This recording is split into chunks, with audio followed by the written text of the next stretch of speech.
except on behalf of the service, but this has been a service-wide initiative for us.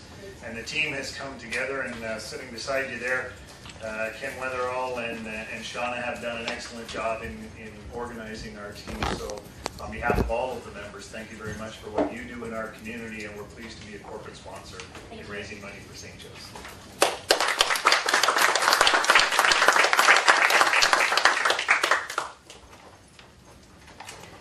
I would like to introduce Brian Haggett. We have met Brian before. Brian is from the ministry and was involved with the audit which occurred in the service. So at this time I would like to call upon Brian to do his thing. Thank you, Madam Chair.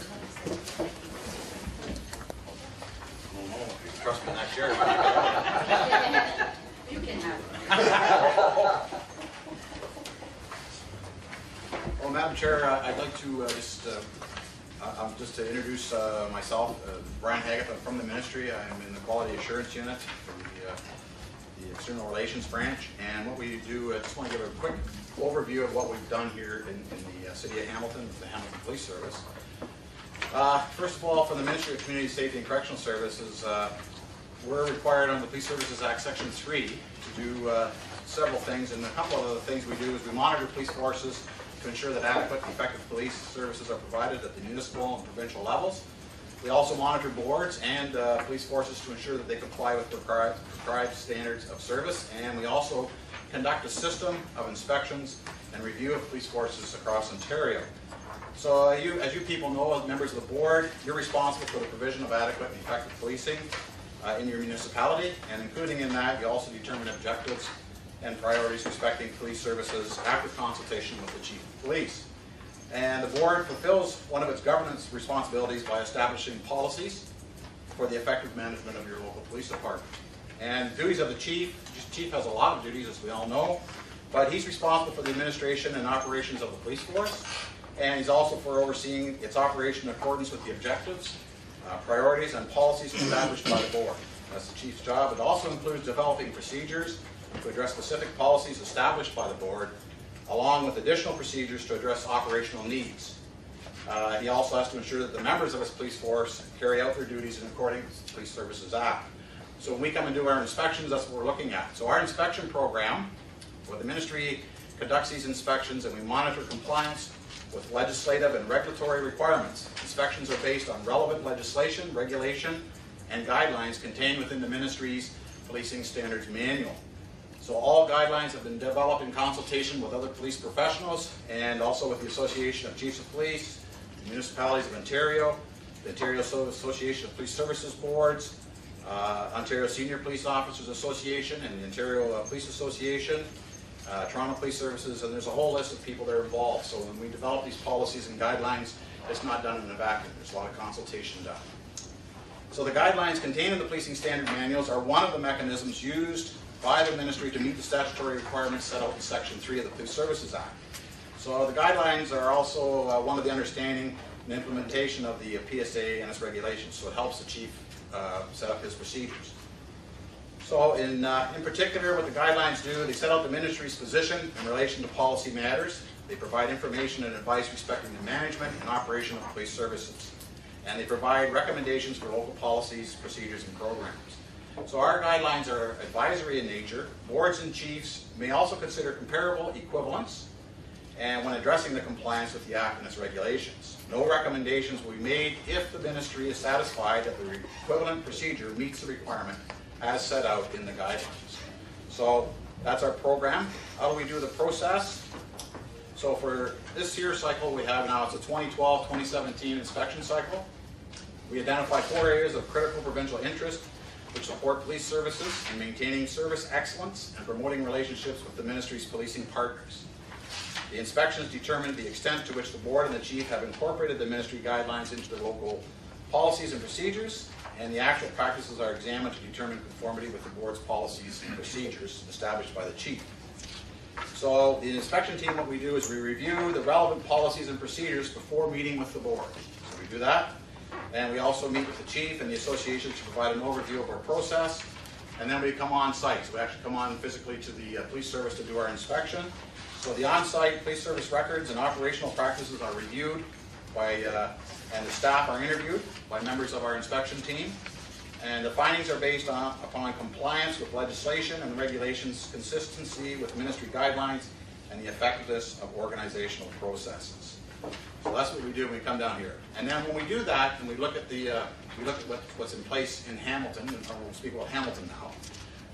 That's a general overview of what it is, but we'll deal now with Hamilton. So what we do is we make recommendations on what we find. So recommendations are based on findings of the inspection, and they're set out in a final report. That final report, I'm pleased to say, has been sent to the members of the board and to the chief and to the associations, letting them know what we found. We also have a section in my overview where it says response to inspection recommendations. And I'm pleased to say that we came here, we started our inspection on February the 25th. We were on site in Hamilton until the 7th of March, here almost 2 weeks, just 1 day shy of 2 weeks. There was myself, another advisor by the name of Dwayne Sprague, and another advisor named G.D. Sahota. And we looked at 4 areas. The areas we looked at were bail and violent crime. We looked at police response to high-risk individuals. We looked at preliminary perimeter control and containment. We also looked at missing persons. So that's your policies on those 4 areas and your procedures on how you deal with them as a service. We found that you were in 100% compliance with the ministry's suggestions and with the regulations and what's required by statute. And we've made no recommendations for the city of Hamilton because we couldn't find any. And just on a side note, it's unusual that we have a service when we do our inspections. It's very unusual for us to find nothing that we can make as a recommendation. We usually find something, and everything was done properly. And in fact, there was areas that we were inspecting that we found that Hamilton actually exceeded the ministry requirements in certain areas. So it was very well done. It's a very different. I was here 5 years ago, and there were several recommendations we had to make, but at this time, this inspection, we have none to make. So it's a very positive report. And just something else I want to let the chief know, that when we do our inspections, chief, and we sometimes we'll find, when we do our inspections, sometimes we'll find there other services, they may have to tweak some of their procedures. And when they come to us and ask us how to do it, we don't tell them how to do it because that's not our job. But what we do as advisors, we go across the province and we give them suggestions on who they can call for possible assistance or ideas. And stay close to your phone because Hamilton will be recommended by me when we find that, or if I'm asked. So it's a very positive report, so I have no recommendations. Yeah, I really appreciate it. I think this is the first one, the second one we had recently. We had good positive reports as a follow-up to that original report. No, this is the Adequacy standard? This is the one, I brought it, I gave you a verbal update Okay. about 2 weeks So ago. that's the Now same this one. is the actual. Fair enough. Just one clarification in the report on page 17 of 18. It indicates that this is in respect to the HPS niche records indicate a total of 2,314 incidents related to missing persons that occurred in 2012. The duplicate missing person case during this period was removed, leaving a total of 1,055.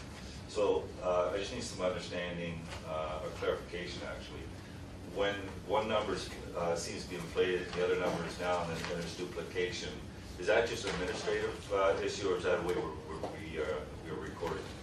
Perhaps It's the same person multiple times. So you could have a total of 1,055 people in total. Some of those may be repeat occurrences, 5, 6, 7, 12, whatever number of times, for that specific person. So it's a total number of missing people, some of the things. Okay, thank you. I just look for clarification. Appreciate it. Thank you, and well done. Through you, Madam Chair. Brian, how many other services have you done an audit, and has anyone else ever had no recommendations? not so far in this cycle. There was only one service in the previous cycle where we had, that I can recall off the top of my head, but there wasn't any recommendations. This is the first service, and we've done, out of the cycle so far, we've done 12. We've completed 12, and this is the first one. So do you get reports from other people that do these around the province? We're the only ones that do them in the province, the unit that I'm assigned to for the ministry. Oh, I see. Okay. So when we, like I review, well, all of us see all the reports that come out, so we all read them. We know what's going on across the province. So this is a very, very positive. And one other thing, Chief, Staff Sergeant Chris Kirikopoulos did an excellent job as your liaison officer. He was made us feel more than welcome, and when we needed anything, he was right there to help us out, which made the process a lot faster and smoother for us as well. So I was very, very impressed with this. I just want to commend our chief and our service for the great job that they do. Otherwise, we wouldn't be in this situation. So thank you for your work, but thank you to the chief and to the Hamilton Police Service. Thank you for the report. If I recall, my memory serves me, I think the last time we had a similar audit, we had 28 recommendations, so it's good to see a follow-up from Madam Chair around this positive report. And also, when I look over the report, it's sort of ironic, the irony or the dramatic irony to it is the areas that were focused this time, which many of it exceeded expectations and recommendations around missing persons, around containment areas. And so when you look at the developments over the last 2 weeks, Bosma case, you can see how the audit reflects the professionalism of the police in dealing with this. If you could maybe comment a little on That was like a very tragic incident, but obviously everything fell into place and was done properly, professionally, and again, I've been involved in major case management. I was a multi-jurisdictional major case manager with the OPP prior to going to the ministry. And from what I saw in the media and saw being done, everything was done properly and efficiently and fast. And I commend the officers, the Hamilton officers, for a job well done. It's unfortunate for the Bosma family, but it was done very well, Chief. what policies did you look at? I mean, what number? I mean, it's a For this inspection, there were just 4 areas that we looked at. And what we did was we looked at the, like as I said earlier, it's bail and violent crimes, and police response to high-risk individuals, how you deal with them, and preliminary perimeter control and containment, so that's like containment situations, how you deal with them, and then missing persons as well, how do you deal with them, and what safeguards do you have to checks and balances and things. That's what we look at. great. Thank you very much. Through you, Brian, just going back to the actual investigation, like were you shoulder to shoulder with officers and various, just give me a sense of how you elicited this material. This material here? Yeah. Yeah, how we do it, how it starts out is we send the chief a notice that we're coming to do an inspection, we let the chief know the areas we're doing it, and then we send him a template, and the template has all the ministry guidelines, and we ask the chief to fill them out as to what his procedures are. Then it's sent back to us, and then we get a copy of the Hamilton Police Services procedures and a copy of your policies, your bylaws from the board. Then what I do is we look at them, there's a team of us, so the 3 of us, so what we do is we look at it to make sure that everything marries up and dovetails together. And once we do that, we now come on site and we make sure that everything that's been said to us is actually being practiced by the officers on the road. So what we do there is we look through personal records here at the department. So we research the records, so we look at actual occurrences to see how the occurrences, like when they came in, what was done, who was assigned, how it was monitored by the supervisory staff. We look at that. And then when we're done doing all that, then we go and ask to speak with the officers on the road. So the officers that are out that people see every day in the police cars that are delivering the service, we randomly just select officers and we bring them in, and then we start asking them questions. The area that I looked at was preliminary perimeter control and containment, so I asked a series of questions to those officers. How would you respond, or how would you respond to an incident if this is the situation? And what we expect to hear from the officer is how they would do it, and if they're unsure, then what we look at is we want to know how would the officer find the information in order to deal with that incident properly. And the officers the officers were all well versed in those areas. And if we do have any issues, if an officer does have an issue, what I do is I have supplementary questions that I follow up with, because I want to be make sure that they do have an idea. And most officers know that if they don't understand or they're a little nervous, they can call their sergeant for advice. That's one way an officer can find out. Or the officer can say that, I know I've read it, it's on the intranet, I can review it on the intranet, and whether it's done through a computer screen in the terminal on a car, or done back at the office, if they tell me that, then that satisfies it as well. Because as anybody in policing will know, there's a lot of demands placed on police today. And then the laws and the rules that we have today, there's all kinds of books. And there's very few people that I know that knows everything in those books verbatim. So every once in a while you have to either ask someone else who has maybe subject matter expertise, or you research it yourself. So if the officers say that that's what they're doing, then that gives me a sense of security and satisfies what I'm looking for. So, not just with our review, but generally when you do other forces, do you find that the officers are candid, or are there times when they feel, like I've been asked a question I can't really answer? Can you give me a sense of that? I think at first, when we first come in, the officers are a little nervous, right? And they sit down, they don't know what they should say, and they get a little nervous. So I try to set them at ease and just say that what we're here for, that there are no issues. This is an inspection program or process that's gone across the province, and it's just like Hamilton's turn in the queue to be asked questions. And once I explain that to them, and I find that I've never had anybody refuse not to sit down and talk with me. They understand, and a comment I'd like to say too. A lot of the younger officers we have there today, they're pretty sharp people. They're well educated, they're well equipped, and I think when you look at the young people today, it gives me confidence. I have confidence in the policing that we're going to have when I retire, which may be soon. But I do have a lot of confidence in them. They're good officers, good people, and I find that not just in Hamilton, but I find that across the province. So to conclude, I know we did very well to get no recommendations. I'm really proud of that, of our chief and his senior officers and the whole complement. But Brian, you walking away from your experience, are you able to tell us that we're a pretty good police force in terms of how we function and how the officers respond? I have a lot of respect for the Hamilton Police Force. When I was in CIB with the OPP, and Hamilton is well known around the province for the work that it does with homeless people and people that have mental issues. Yeah. And in fact, one of the cases I was involved in, I was sent to Hamilton by my bosses to study your program, how you deal with the people in the street. Right. So Thanks very I have a much. lot of respect for it. Thanks very much. Yeah, understanding the nature of these are more spot checks. I mean, the public health department used to go through accredited inspection by the ministry as well. I think they're disbanding, getting rid of the accreditation process. So I'm not sure what's taking its place.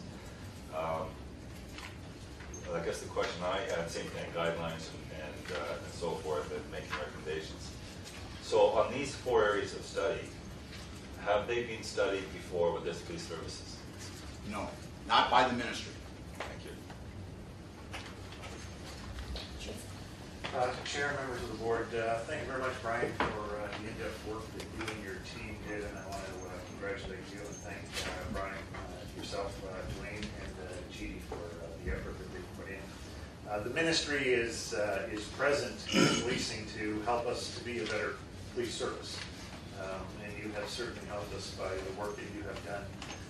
Within the Hamilton Police Service, we have a business process of quality assurance, which Brian has referenced a moment ago, and Chris Kyriakos has taken that role on for us. But members of the board, the people that sit around this room, the senior officers have been diligently working on our process of policy administration for a long time. We've had a real focus in the last 3 years on this issue. I do want to highlight in this inspection the missing persons policy, of which we do go above and beyond what is the adequacy standard, and I want to thank Deputy Leaders for taking that initiative on many, many years ago and championing changes in both policy and attitude for the service.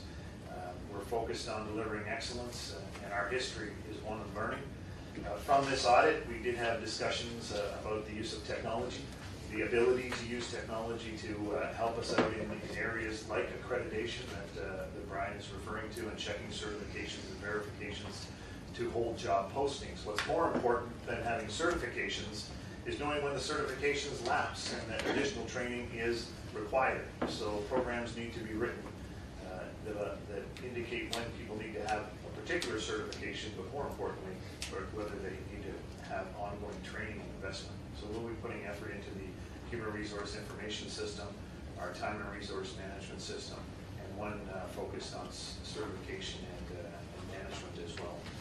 Chair, those would be my comments. Well, thank you so much, Brian, and thanks for the good news. And Chief, I too personally would like to commend you and all the members of your service for the outstanding work that you are doing for this service. And I know when auditors come in, that you come in with a fine-tooth comb. So I'm sure that the fact that you did sign off indicating that there are no recommendations, I don't think you did that easily. So we really need to be proud as a service. So thanks. And you should.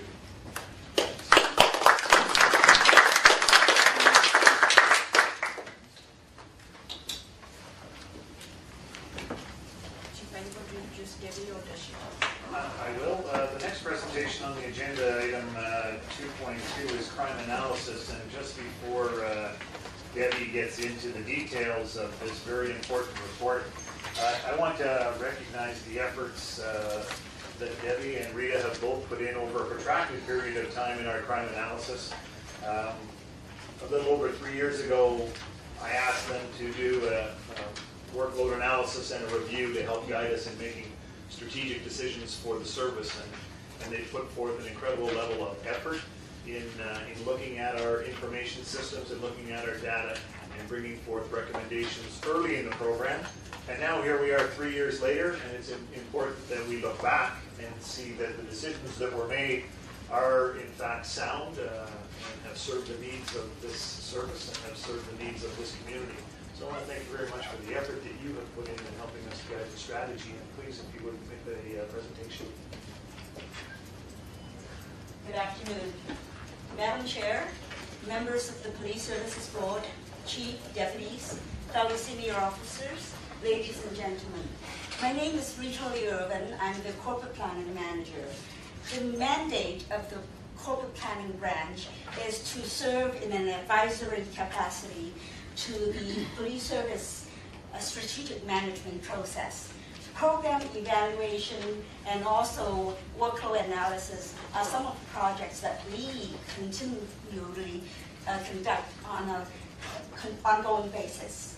And to support the action strategy, our anti-violence strategy, in the last 3 years, we have conducted a series of evaluative reports. In March of 2010, prior to the implementation of action, we conducted a report, an overview of the violence-prone areas in Hamilton that pinpointed in 3 years. Only drug crimes have increased, and this is most likely due to the enforcement nature of the crime. The Code Red series that was sponsored by the Hamilton Spectator and first published back in 2010 compared and ranked specific public health and economic indicators across neighborhoods throughout Hamilton. And many of the neighborhoods with the lowest overall priority ranking, and they're shown here in the dark pink color.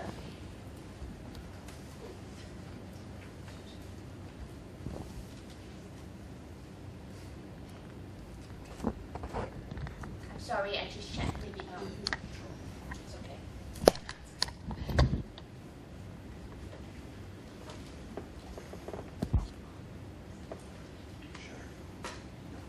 I'm on vacation. I was getting excited, I was able to see it in a big format. That's okay, we have our score.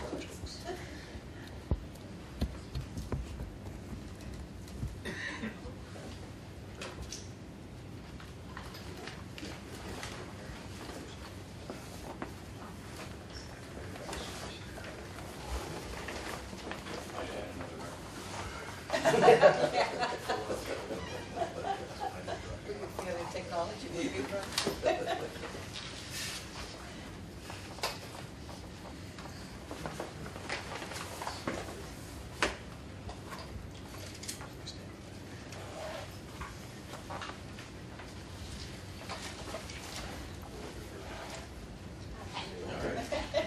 So the dark pink color that is shown in the middle here, they are, these neighborhoods intersect or are within the violence prone area that is calculated in this study.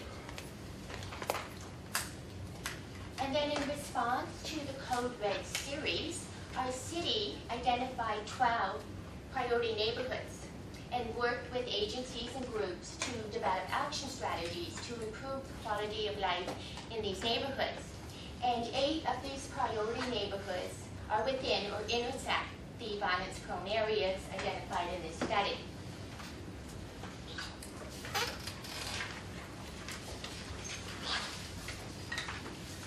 The hotspot analysis. This is an effective technique that uses spatial statistics to identify geographically where events are concentrated. And spatial statistics differ from traditional statistics because they use distance, space, and spatial relationships in their computations. So for this study, we use 3 different data sets. The Group 1 data includes some of the most violent types of calls for service.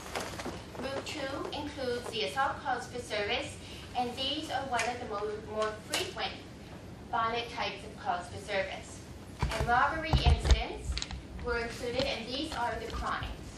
And robberies are crimes that involve targets that cross sectors. So for example, there are home invasions, there's bank robberies, purse snatching, gas station robberies, and as a result, robberies have more of a likelihood of occurring anywhere within the city. Now this same methodology was used in the initial study using 2009 data. So the results from the initial study can be compared to the results from this study. This first map shows the results of the hotspot analysis of the violent calls for service using the 2009 data. Now the red color represents the highest concentration of violent calls for service, followed by the yellow color, then the light blue, and then the dark blue. So note the large red feature below the escarpment, the smaller clusters on the mountain, and in West Hamilton and to the east in Stony Creek. Now this is the results of the hotspot analysis 3 years later, using the 2012 data. So the large feature below the escarpment has reduced in size, and the intensity of the clusters on the mountain have diminished, and that's shown by the change in color from red to yellow. And both the intensity and the size of the hotspots in West Hamilton, East Hamilton, and Stony Creek have decreased. Let's have a look at that again. This is the results of the initial study using the 2009 data, and now the updated results 3 years later. So there are notable changes in the hotspot over the 3 years.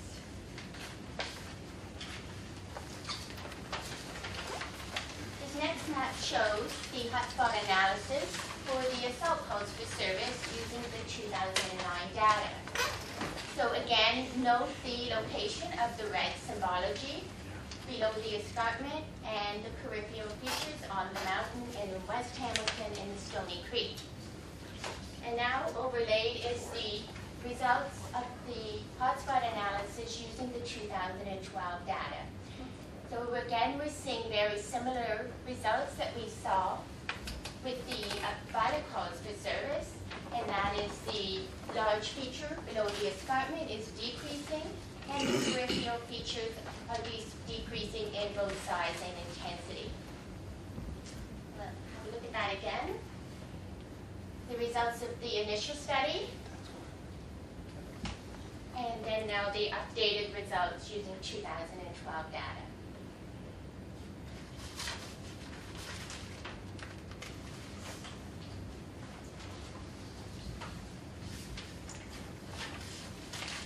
This last map shows the results of the hotspot analysis for the robbery incidents using the 2009 data. So again, just note the location of the red symbology below the escarpment and the features surrounding. This is the results 3 years later. Does that include car thefts, by the way? Robberies? Pardon? Car thefts, does that include robbery or is that a different category? That's a different category. Again, we're seeing very similar results, so in all 3 data sets. Have a look at that again. So the results, the initial results in 2009, and now the updated results using the 2012 data. So we're seeing notable decreases in the hotspots of the violent type of calls for service and crimes in all 3 divisions.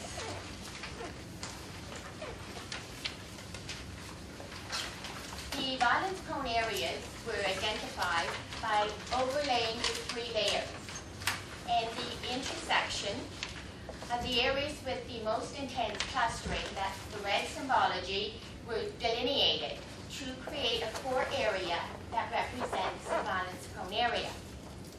And the intent behind this approach is for each of the separate layers to either confirm or refute the core hotspots of the other layers. This map shows the violence prone areas identified in 2009, and that is the beige feature, which is a little hard to see here, overlaid with the violence prone area calculated in 2012, and that is the blue feature. So here we see that the size of the core area is smaller, and there are no peripheral features on the mountain or in West Hamilton or to the east in Stony Creek. Now, in terms of numbers, the size of the violence prone area calculated in 2012 is 36.4% smaller than the size calculated in 2009, and it covers just under 1% of the city, less of the city. Now, within the violence prone area, the updated violence prone area, the blue feature, the density or events per square kilometers of the violent calls and the assault calls have actually increased, whereas the density of the robbery incidents have decreased. And overall, the density of the 3 types of violent types of events, the violent calls for service, assault, and the robberies, have decreased citywide in 2012 when compared to 2009. The target areas, as part of the initial study, target areas within the violence prone area were identified to further narrow down the large core area into more manageable segments. And this was done by overlaying repeat events with shooting events and priority 0 events, and also incorporating neighborhood features such as hospitals and parks, low-income housing, social services, schools, etc. And again, our crime managers were consulted to gain a better insight into some of the challenges that are faced in these areas. And this last map shows the 10 target areas overlaid the updated violence prone area. Now, it's not surprising that the target areas that were identified in the initial study that fall within or intersect the updated violence prone area still continue to be concerns today. And it's apparent that there's features or attributes within these target areas that attract people, such as parks or malls or entertainment districts. And this in turn contributes to the demand for police attention. So we'll just do a quick summary here. There is a higher percentage of violent crime in Division 1 in both 2009 and 12. And many of the neighborhoods with the overall lowest ranking identified in the Code Red series are located within the violence prone area. And there are 8 priority neighborhoods identified by the city that intersect or are within the violence prone area. The size of the core hotspot below the escarpment has decreased, and both the size and the intensity of the peripheral features on the mountain and in West Hamilton and in East Hamilton and Stony Creek have also decreased in 2012. The density of violent and assault events in the updated violence-prone area have increased, whereas the density of robbery events have decreased. And overall, the density of these 3 types of events in the city have decreased, and there are 10 target areas in the updated violence-prone area. Thank you. Debbie, thank you for the great report. I know a lot of work has gone into this, and of course it is indeed a very good news report. So, thank you. Comments? Chair? Thanks very much, Debbie, very helpful. I just ask, first of all, I need some clarification when I go through the report. I have, you identified 37.7% in Division 1 in 2012, and this is under the violent. You have 32.2% in Division 2 and 28.5% in Division 3. That is violent crime. Violent crime. I'm just doing violent right now. In 2009, you had 39.4% in Division 1. You had 29.5% in Division 2 and 29.7%.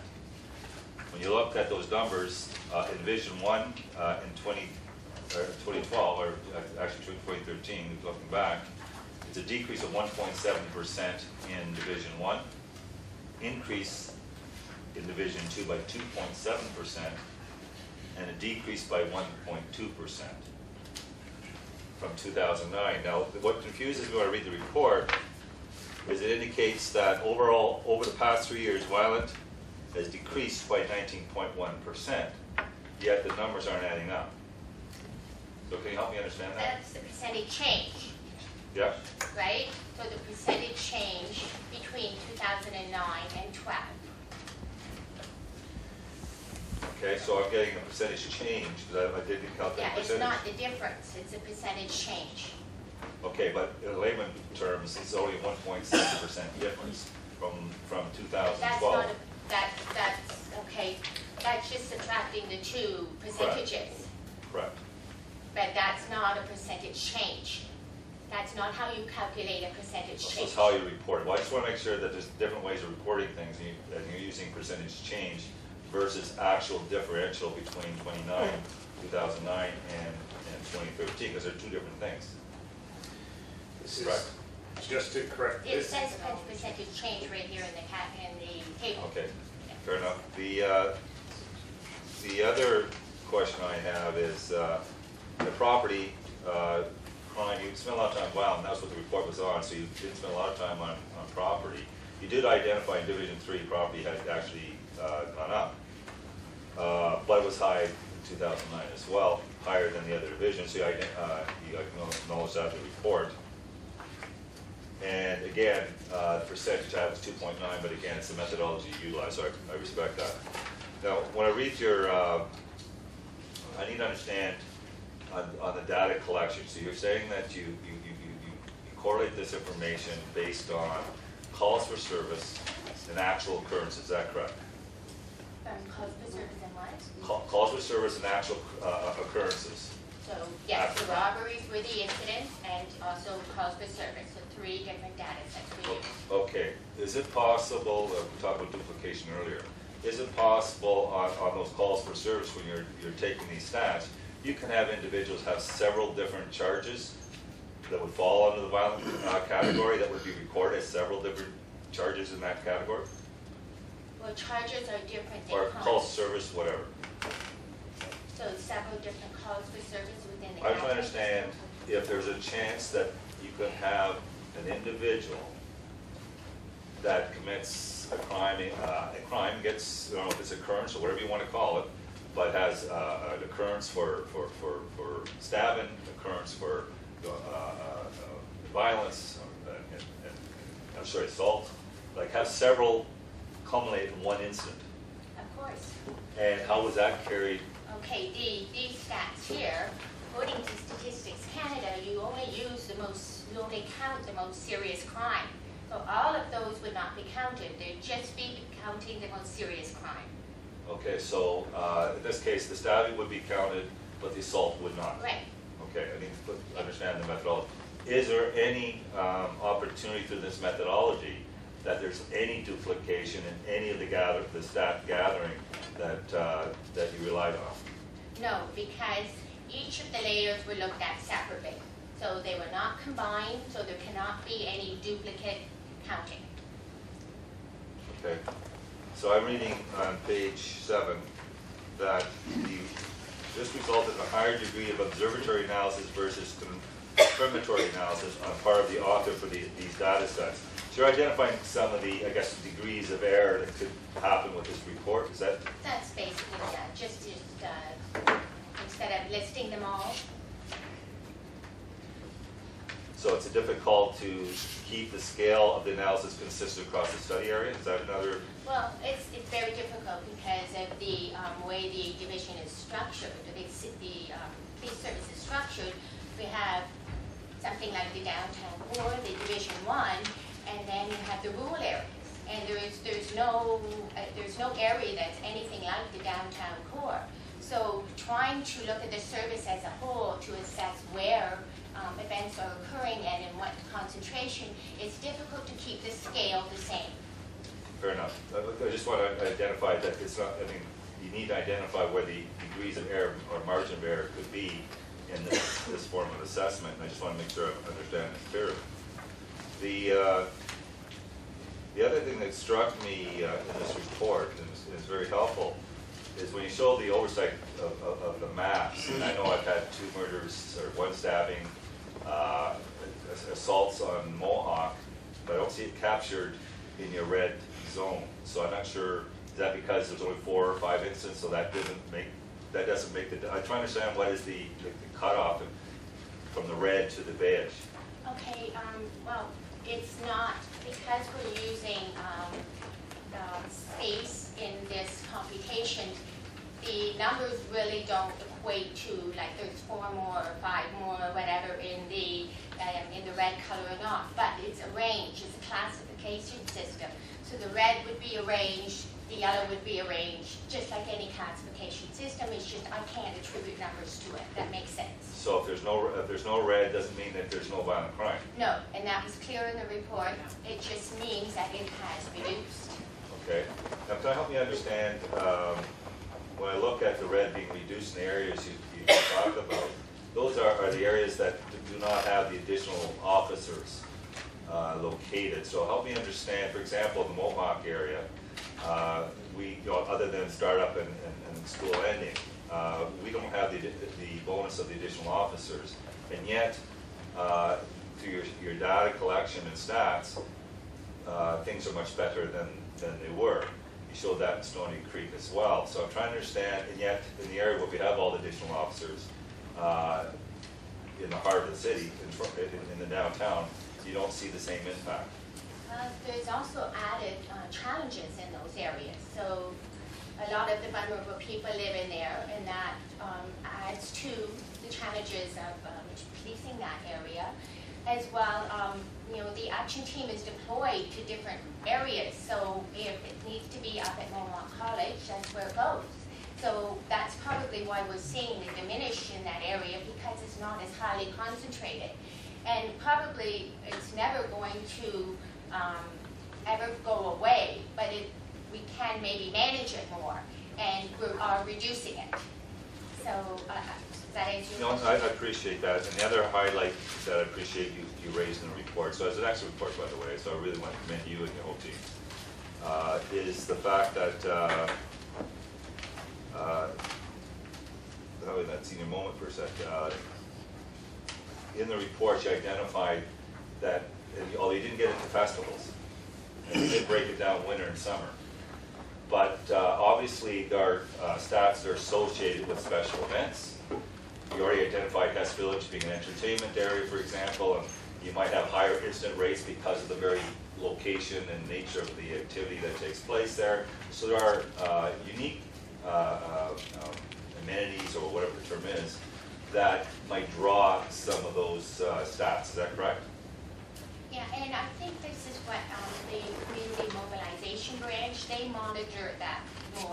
You're getting into more of the operational statistics, and this is more of an overview of looking at historical data. But it's not just coincidence that in some of the prone areas you identified, there are key zones also for certain types of activity.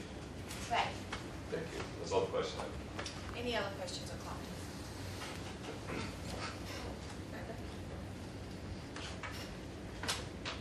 Want to add to this report, really. The methodology, the investigative strategies, looking at the code red, the master studies, looking at the city finding, the great work of the Social Planning Research Council, drawing all those together, and the coalescing of the data in a clear format of looking at where we have been for 3 years, and highlights the look of the action strategy of putting more manpower into those areas, deploying resources where the crime exists, and to see the numbers going down in terms of crime. The density is a situation where now we're concentrating the violence. We've got drugs are going up. And so my question to achieve this, so when we look at the future and aligning what we've seen here and the success of what we've done with action, now we have this business plan around the hirings in the future. So as we're seeing, the density shrink, getting smaller, the deployment of people and resources into that area, can you just take me through some of the visioning you have around manpower to be put into that? I mean, there is no acceptable level of crime, and it is good to see those numbers. So just that one question around, I mean, I have another one, but in that use of manpower in that area, and that with your hiring plans, what do you see as the bigger picture? Chair, through you, this is a strategy that is focused on, it's multifaceted. It is based in risk identification. It is a strategic approach, and it is victim focused. And that is our goal, is to reduce victimization in the city. With over 7,000 people annually being victimized by violent crime, it is a top priority for this service. It addresses local needs, and it is specific to our priorities as contained in the board's business plan. As I mentioned, it's evidence-based research, and I thank Debbie and the team for the work that they have done. But what is most important about the strategy in its multidisciplinary approach is that it involves many of our community partners. Keeping in mind that the absence of crime is what is important, not the police response to crime. And that's what we're trying to produce, is the absence of crime. And that's what this report verifies for you. We are critically tied to the city and the neighborhood safety strategy and the identification of the neighborhoods that we need to work in with respect to employment, housing, education. That's why I think this strategy is so supportive of what our community partners are trying to do. It was identified through the Hamilton Community Foundation, through Vital. We've heard from the Social Planning Research Council as well on these issues. The local LIN has reported publicly about the consumption of medical dollars in relation to a select few individuals.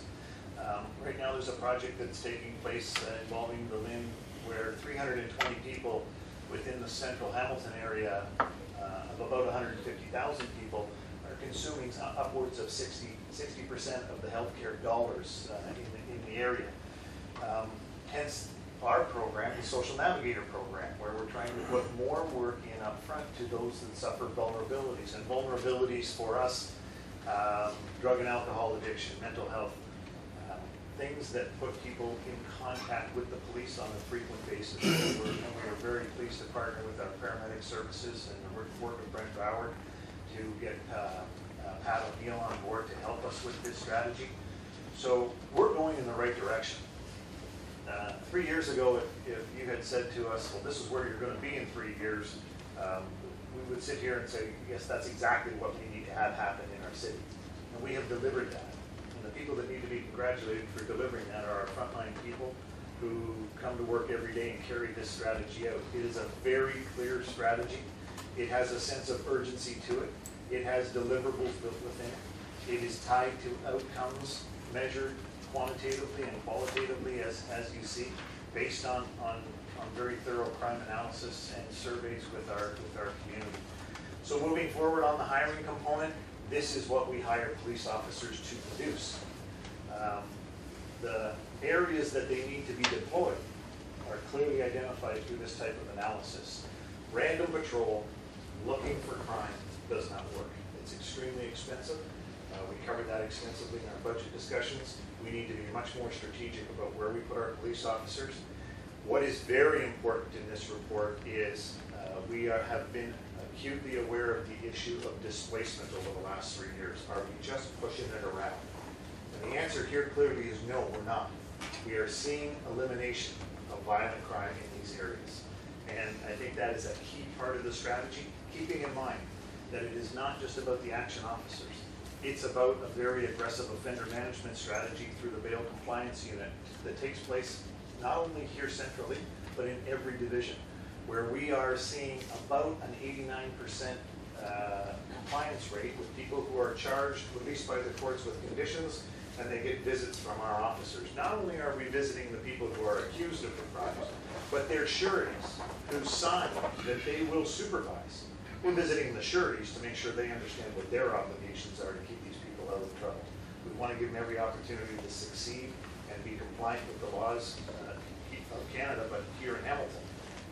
But the bail compliance unit is producing that check and balance for us.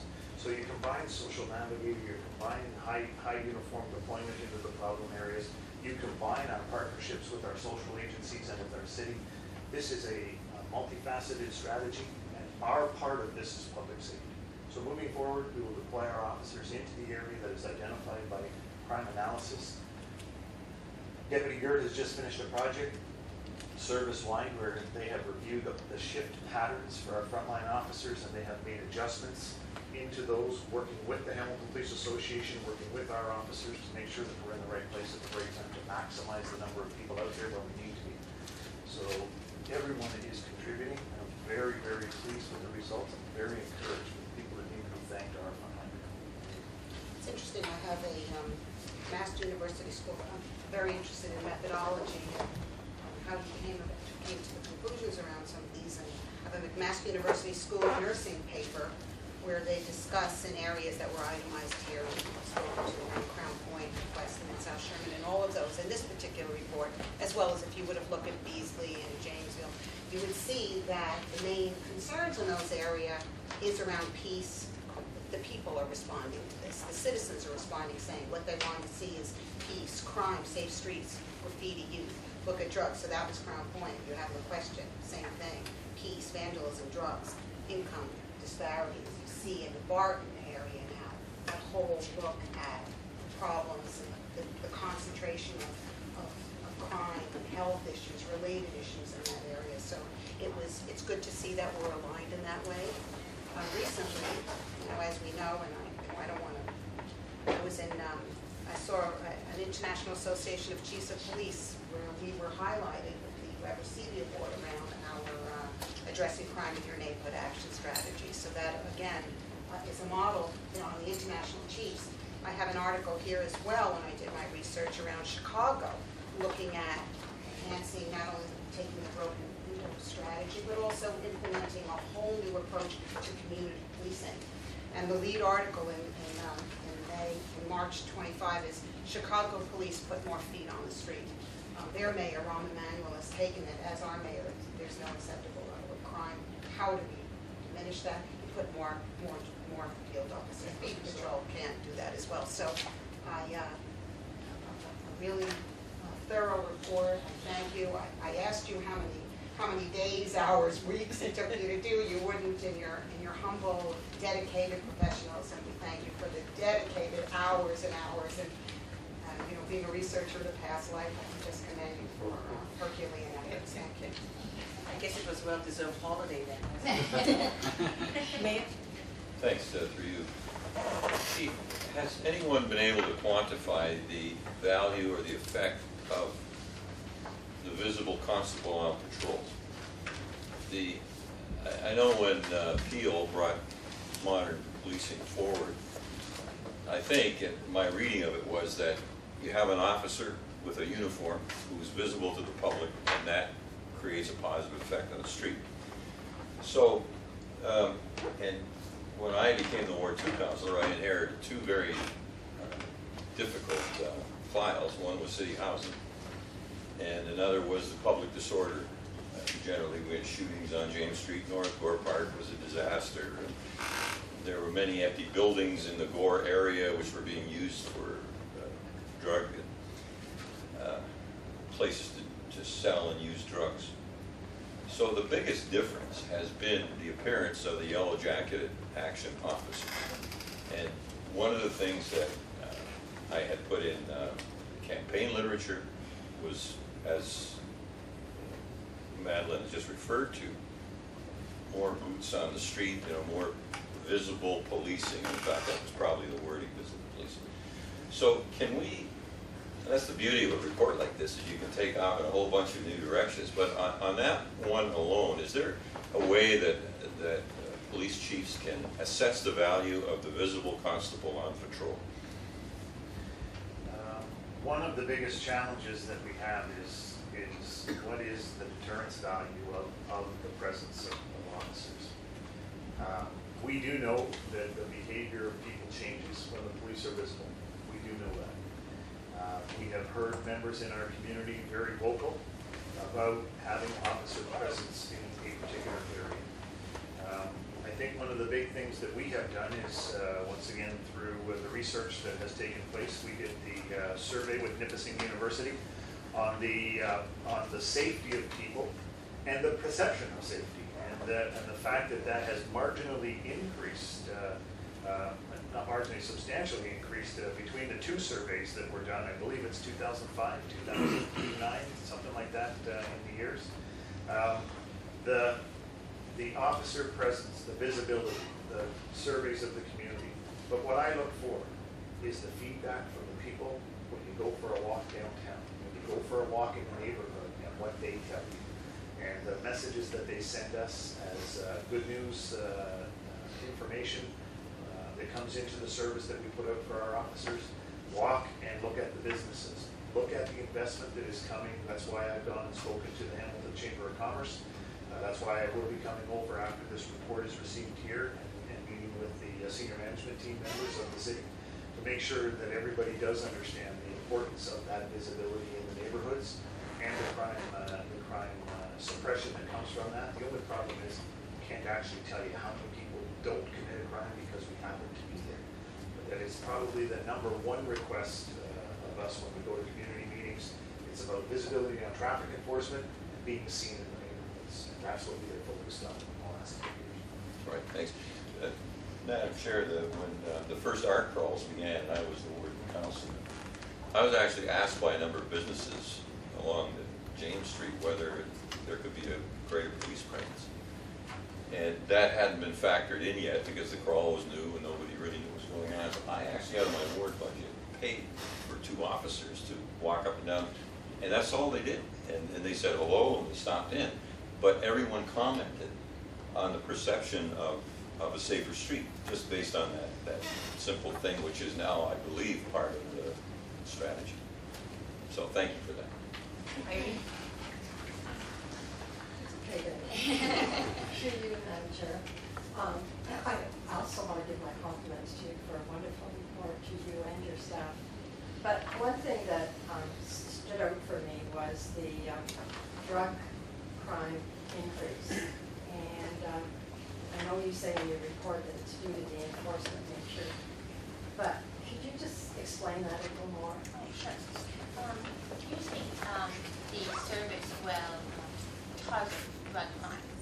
So they will go out and they will look and maybe target the grow-ops or the crack houses or different areas. and that would increase the number of charges, the number of crimes that occur under the drug crime categories. So really, if the officers don't go out enforcing it, then we probably won't be finding too many drug crimes. So it's really more the work that the officers do looking for these crimes. Does that answer your question? Okay, I'm sure the chief can answer. So as a supplement to that, the question has to be asked why. And we've spoken to it many times and we remain focused on it. It is the work that has been done right here in Hamilton, the search report, substance use related crime in Hamilton, and what drives the other violent crimes. And it is drugs. And I would remind the board that research showed that 30% of persons who commit robberies had a previous drug conviction, 58% of persons that commit a financial institution robbery, 38% of those accused in a commercial retail robbery, 43% of those people accused of a home invasion, and 22% of those arrested for a street robbery all have previous drug convictions. It is the commission of the crime and the act of violence that may come with it that leads to the ability for them to acquire money or property that can be quickly moved to money to support the drug habit. So when we focus on the drugs, and I know it may seem like, well, it's just marijuana. That's not the issue. It is, yes, it's an illegal drug. Yes, it is an offense in this country to possess it. Yes, we're going to enforce it, but it is the residual crime that comes with it.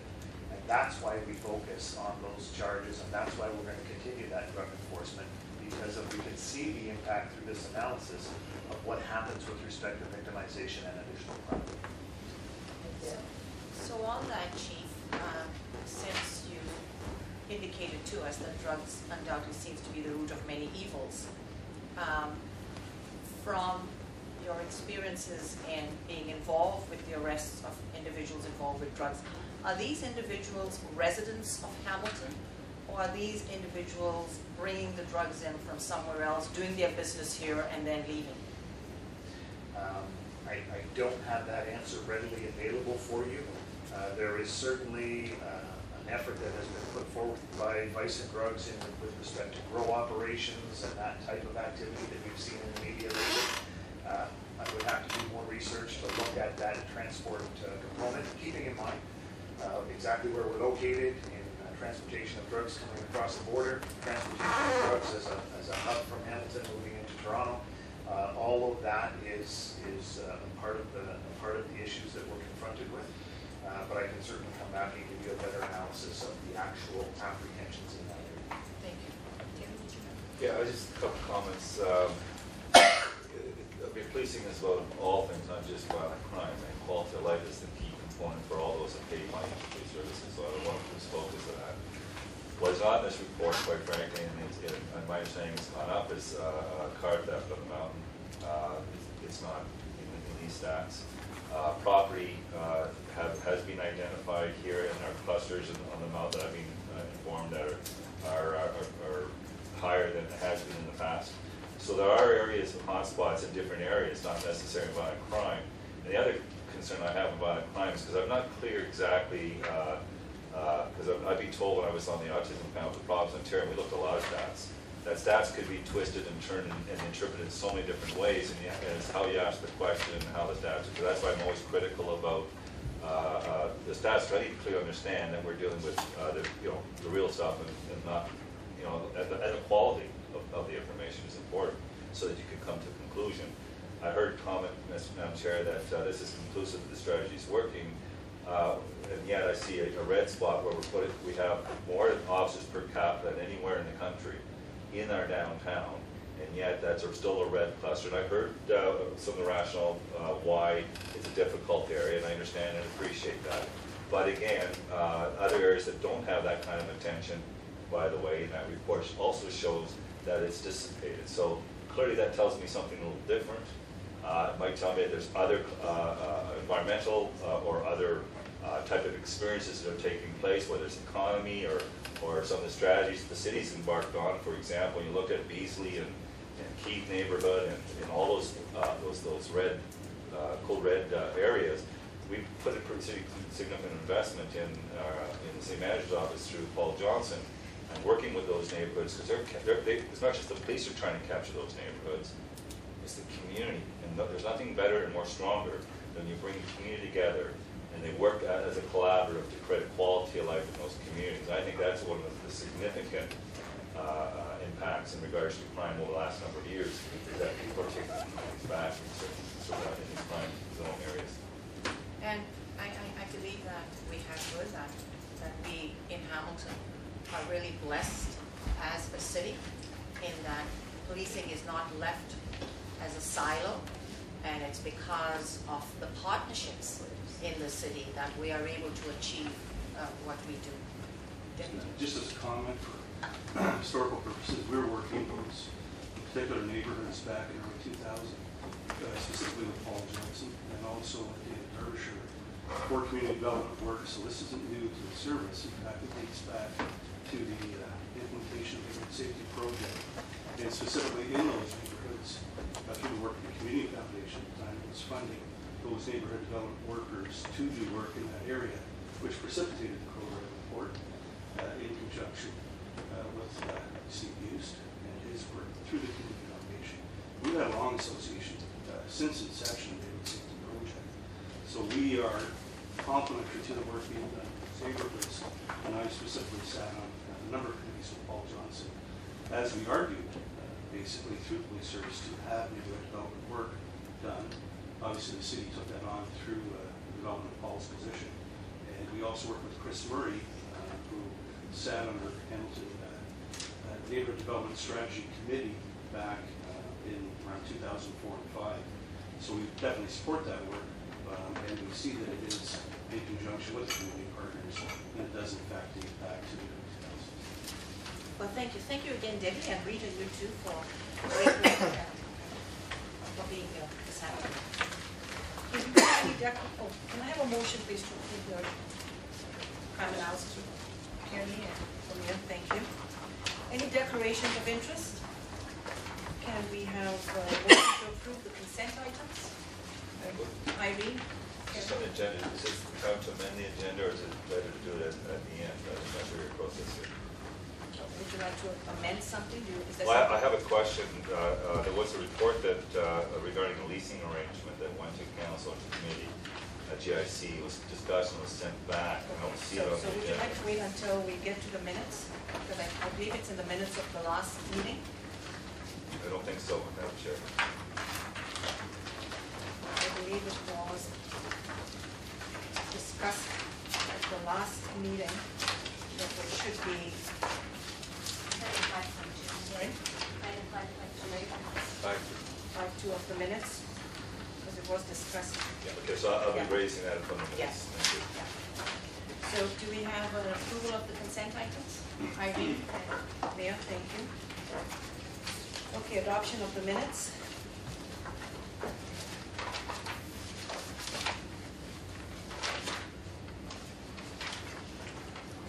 Okay, the adoption of the minutes. I'll move it. You move it? Do you wish to And then, discuss? and Terry now has Yeah. a question. Well, the question, Madam Chair, is, and I did ask this question when the presentation was made, and the first thing I asked was the stakeholders consulted, and will they be consulted?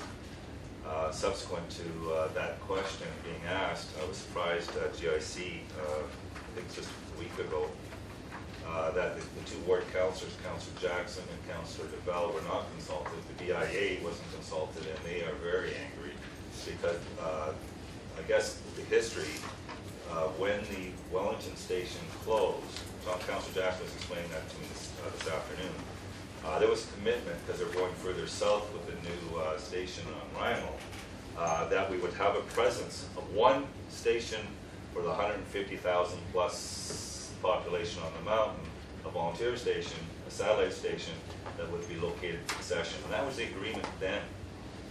So, and there was a lot of stakeholders involved in arriving at this resolution.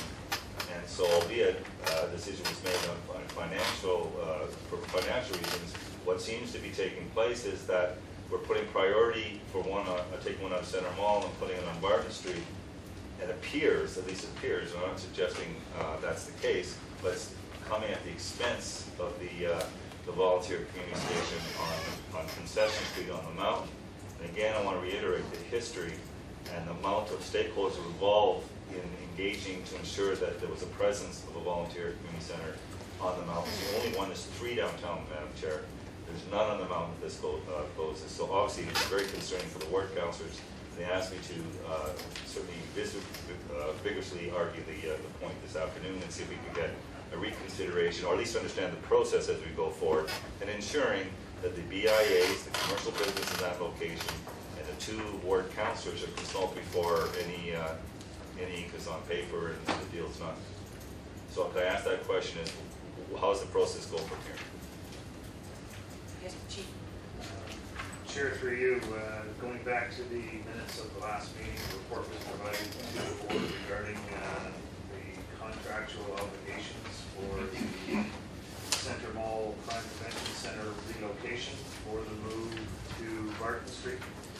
And what that report says is that we made recommendation that the contract for the Concession Street location not be renewed at this point. However, there is clear documentation that has been provided here to the board, moved by Councillor Morelli, seconded by Member Station, and voted on by and approved by all of the board members at the last meeting, of which Mr. Whitehead was present. And the issue does not say anywhere that Concession Street is closing. What it says is that the contract need not be renewed, and that the funds from that may be used at this point for the Barton Street location. And Inspector Raskin from Community Mobilization has already been in touch with the councillors to let them know that full consultation will take place. That information went over to Councillor Duval as well, and the inspector has committed on behalf of the service to make sure that we engage in those. It may, in fact, at this point, it just looks like we won't be furthering the contract in that current location. There's nowhere in the report does it say that we have an intention to close that CPC and not reestablish or have a community presence there. It doesn't say that in the report. Okay, and Madam Chair, I did talk to Councillor Duval in Jackson this afternoon.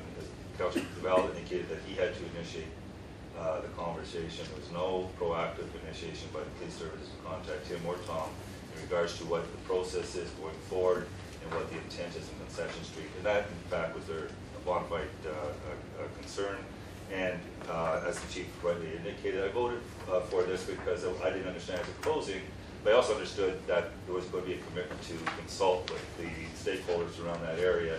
And again, I want to reiterate that I was really surprised, a month later or so, or 6 to 8 weeks later, those 2 councillors were not consulted in regards to what's going to be transpiring at that location on a go-forward basis. And I'll be honest with you, it would also come as a real surprise to me if the councillors were not consulted, because I know that whenever community policing centers are being looked at or whether their move is being considered, I know one of the first things that happens is that the councillors are consulted to make sure that they are aware of what is happening and are,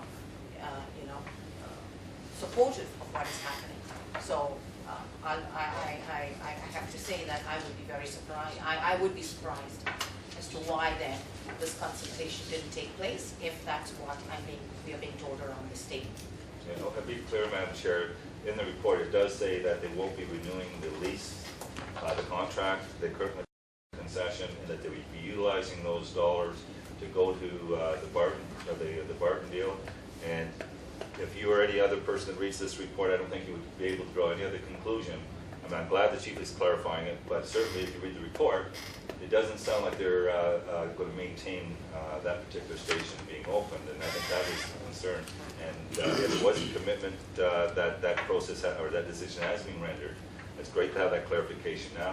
And 2, it's also great to have the understanding that all the stakeholders, that's the BIA, the businesses in the area, and the 2 councillors will in fact be consulted before a final decision is rendered. Well, through you, Chief, Inspector Raskin is here. Perhaps we could ask him to shed some light on this. through you, Madam Chair. The plan is not actually to close the concession station. It's to actually relocate it. We are not going to eliminate the presence on the mountain or that area. Presently, we are spending $11,000 a year on rent for that station. We do not get a lot of drop-in traffic. There's a lot of, we have over 80 volunteers that work out of that station, do a lot of work in the community, doing traffic safety, car seats, lock and loose it. We are actually just looking at a more cost-effective way to actually house those volunteers, like we've done in Ancaster, where we've used Tisdale House at no cost, like we've done in Waterdown, where we were at the industrial park at no cost. And we have up to October, the end of October 2014, we are not in a rush.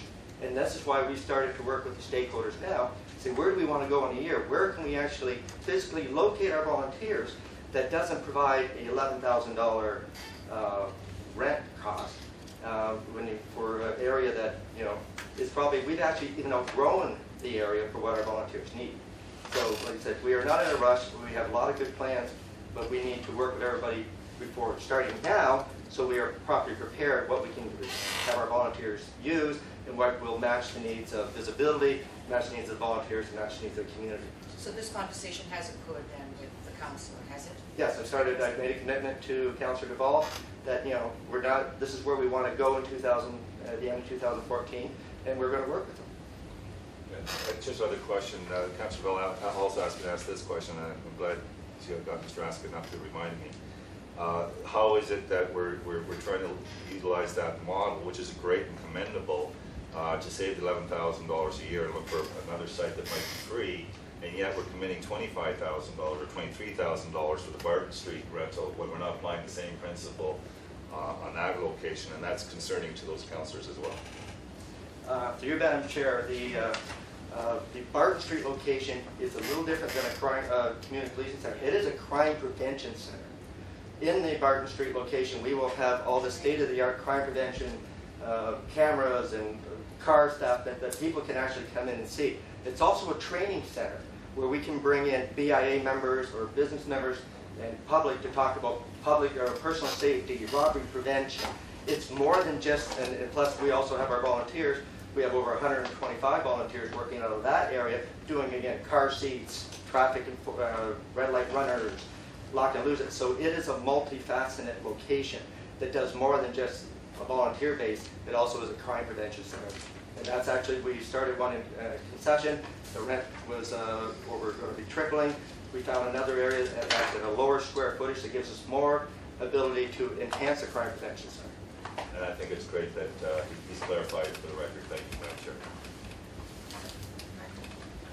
And Deputy Chief Gerd had updated us in his presentation around the training center and the facility around that. But I think moving forward to Terry's point, I would, as a board member, I would like to be updated in the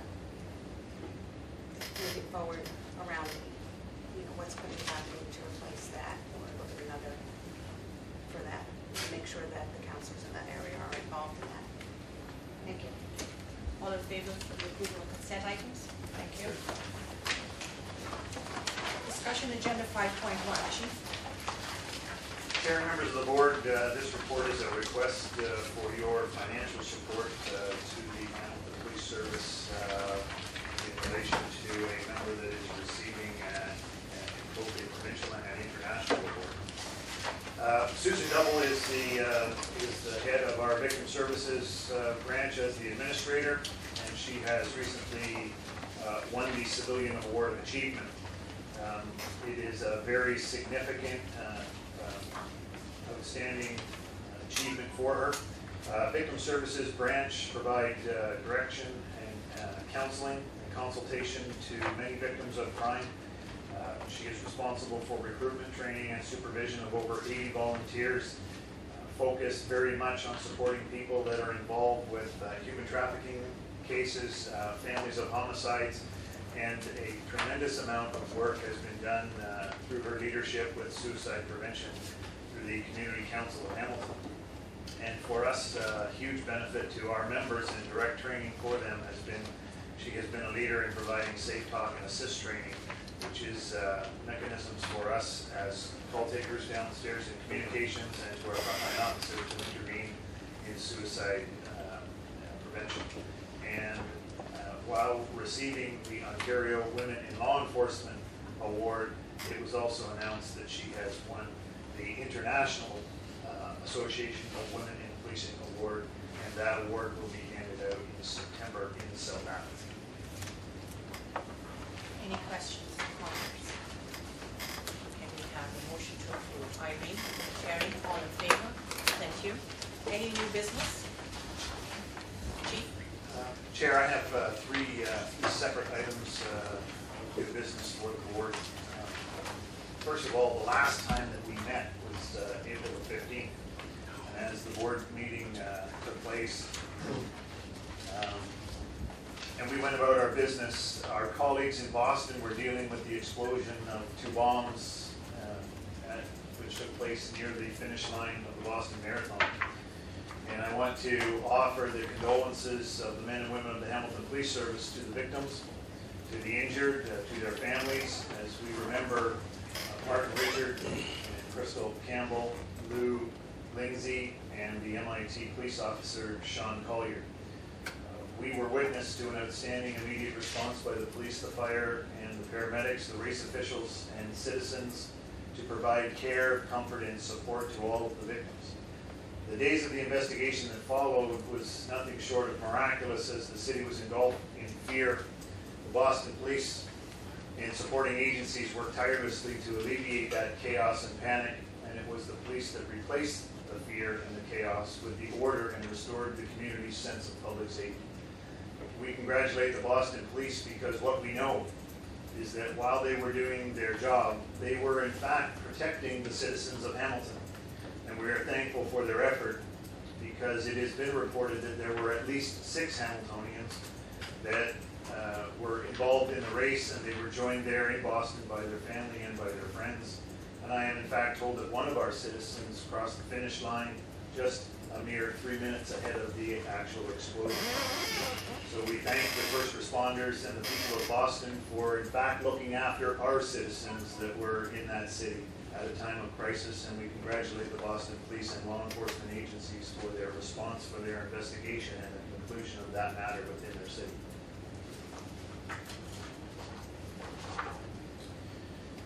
The second order of new business, Chair and members of the board, on May the 6th, 2013, we know that Ancaster resident Tim Bosma met with 2 men related to the potential sale of his truck, and he went with them for a test drive, never to return.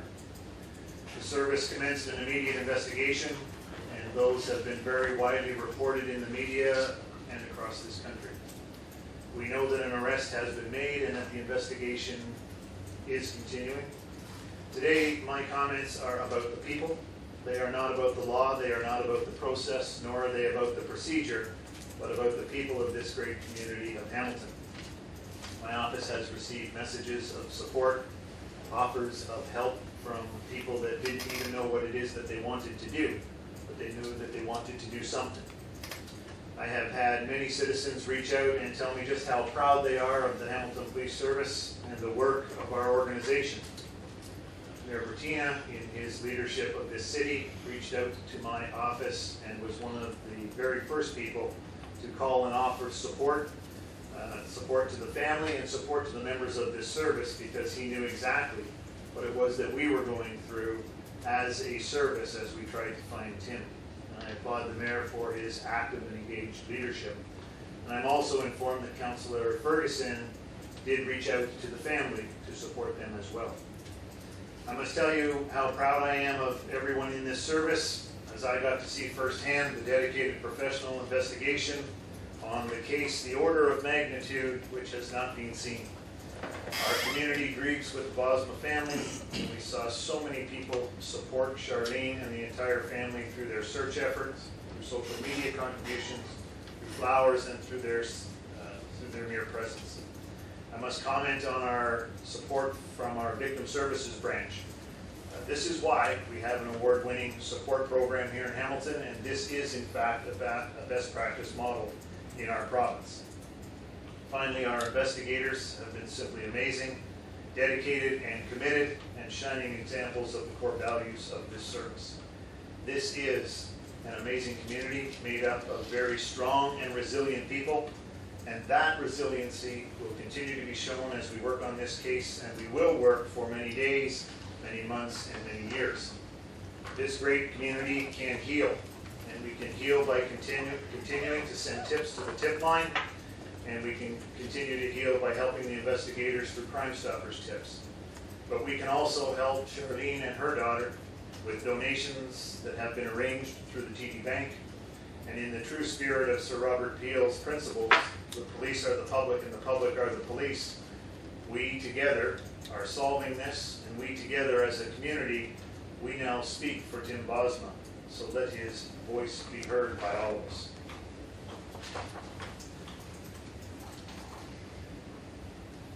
The last issue that I have to deal with, Chair and members of the board, the Hamilton Police Service takes great pride and is guided by the principles of honesty, integrity, respect, reliability, teamwork, and fairness in the delivery of service.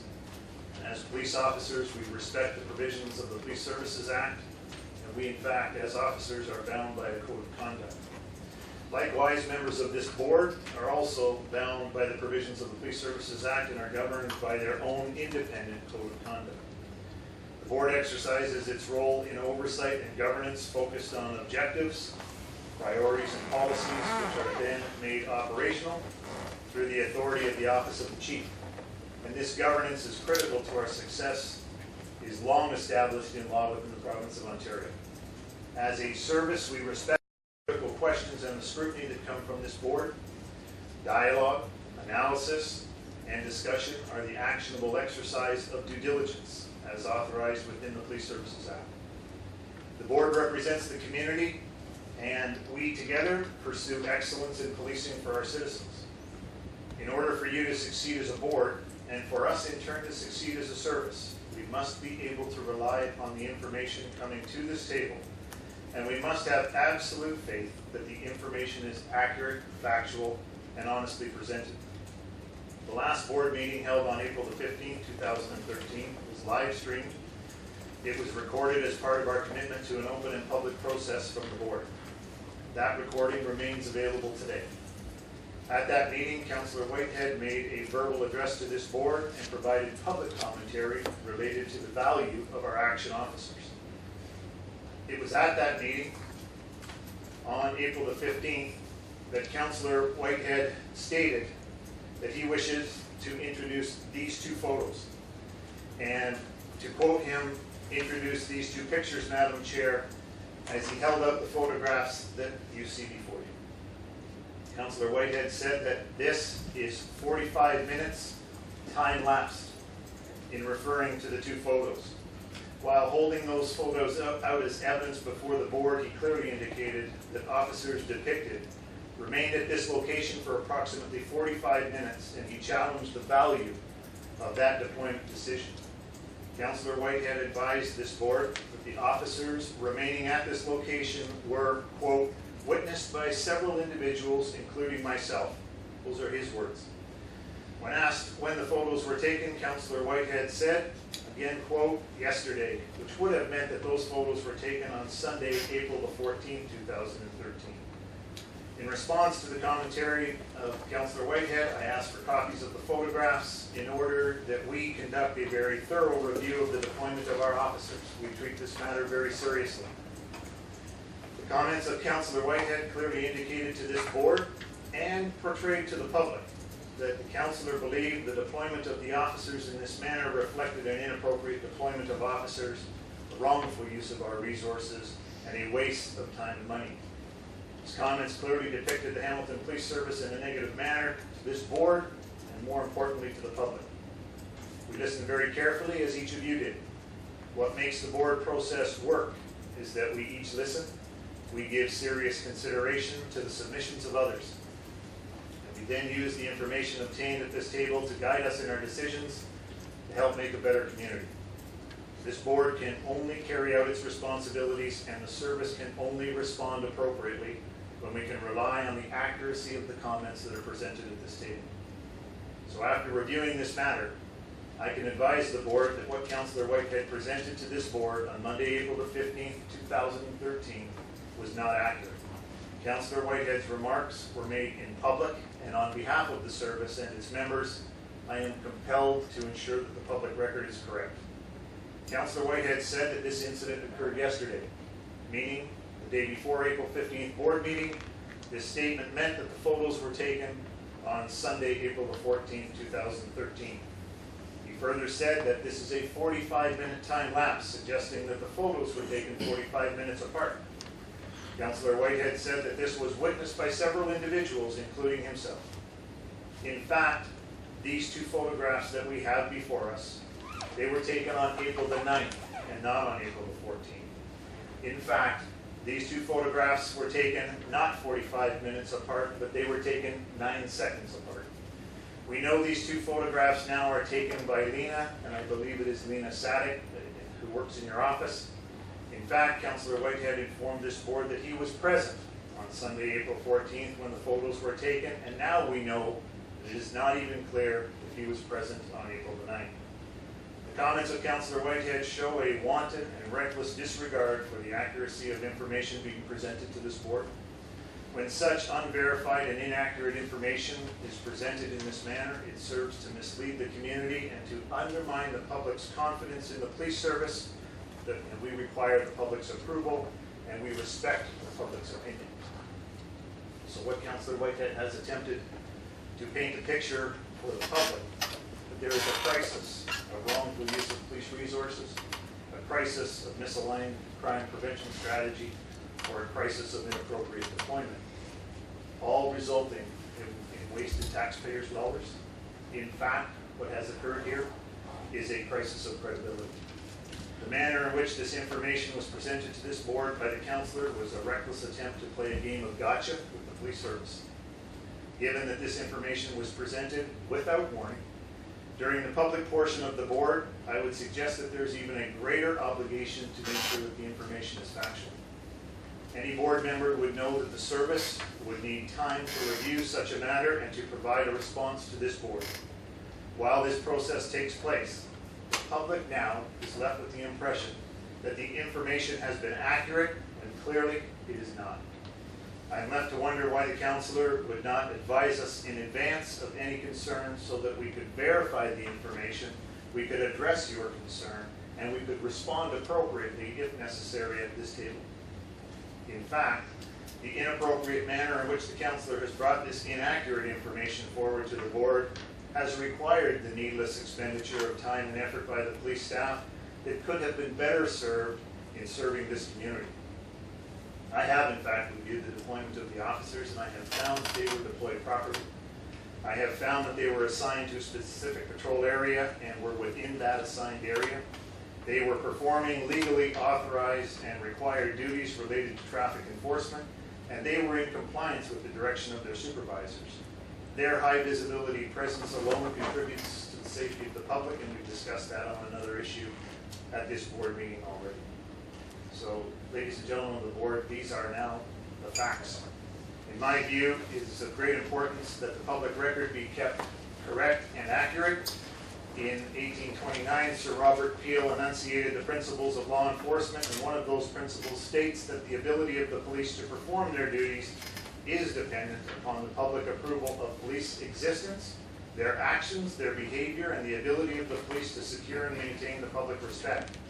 And the principle, in fact, still remains valid today. However, the reckless proliferation of misinformation in a public setting only serves to undermine the public's approval and the respect for the men and women of this service. So board members, please know that we will in fact respond to any question of this board, and we are respectful of the oversight in the government's role, and we remain absolutely committed to continue our work in a positive and supportive manner. Madam Chair, that concludes my comments. Madam Chair, it's a shame that the chief isn't telling the whole story. It's a shame that that when I was asked, I couldn't recall. I think it was yesterday. In fact, The date was June 9th, and I was present, and I made sure there was witnesses when those pictures were taken. And I made sure that the time of the first picture was understood, and the amount of time that expired was understood. So what is accurate is around 40 minutes, and what's accurate, or wasn't accurate, was the day before. In fact, it was, the date I think you quote was June 9th, and the fact was there was witnesses to the time lapse. So nothing was misrepresented other than misspeaking and indicating that was the day yesterday when in fact it was not. I couldn't remember and couldn't recall, and I did indicate, Madam Chair, that if you have any questions, that my assistant was there in the room and took the pictures, and you can interview her to determine that. So at this point, Madam Chair, because the chief is indicating 9 seconds, I love the fact that he put a timeline on it. I don't have a problem taking this up to a higher level, to have it investigated independently, to determine if it was 9 seconds or if it was closer to 40 minutes. It would please me so that we can clarify that before the public record, Madam Chair. And I will be taking it to a higher level. And board members, I would like to suggest that if any of us have any other comments, that we take this to the in-camera as it relates to this. Can we call for adjournment, please? Madeline? Irene, thank you. 10 minutes, please.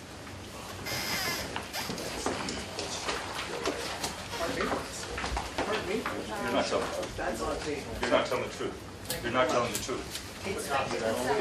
9 seconds, did you say? Did you talk to Lena? Did you talk to Lena? It wasn't 9 seconds. It was almost 40 minutes. I wouldn't have brought the pictures in if it was that long. Inspector Kinsella. I can't believe that.